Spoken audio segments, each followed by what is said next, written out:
Shalom, everyone. Rabbi Derek here, Beth Messiah Synagogue in Norfolk, VA.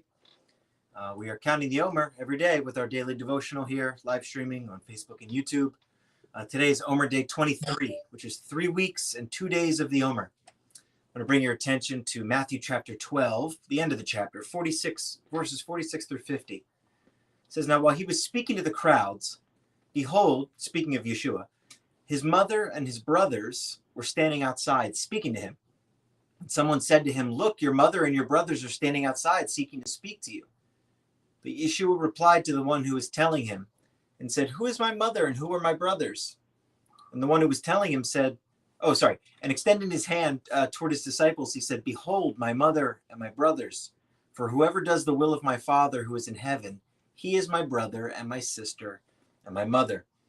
You know, at first glance, it seems like Yeshua was being really weirdly dismissive of his family, like he didn't care that he was there, but and even disrespectful. But you know, if we understand his character from the rest of the scriptures, we know that that can't be true. That's just not what he would do.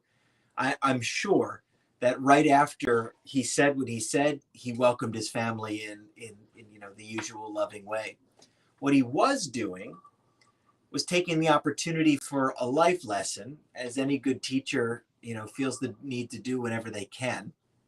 He was encouraging his followers that they are, by faith, part of his family with no lesser standing than anyone else. It doesn't matter that these are his physical relatives. They have no greater standing in his hierarchy of importance than those who follow him by faith. It's a level playing field in his family. He doesn't have stepchildren or third cousins. It's sons and daughters, all of it. And so this is meant to be encouraging to us as followers of Yeshua, because it means that Yeshua has made us part of his family by faith. It doesn't matter how you were born and to whom. It doesn't matter what your life was like beforehand and the people you were associated with by choice or by birth or anything else. Yeshua is saying that it matters most that you're born again and that you belong to him. That's where your identity lies. That's all that matters in the kingdom, is that you're born again. That's the call he has for you and me.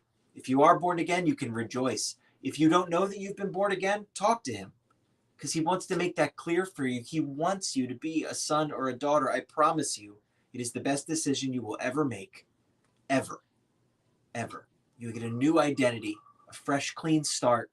You get to walk and live out the love of God in your life today, the reality of the kingdom here on earth, and looking forward to the kingdom in the future. It's the best deal going. All right, I hope you are encouraged by that today. We'll see you again tomorrow. Shalom.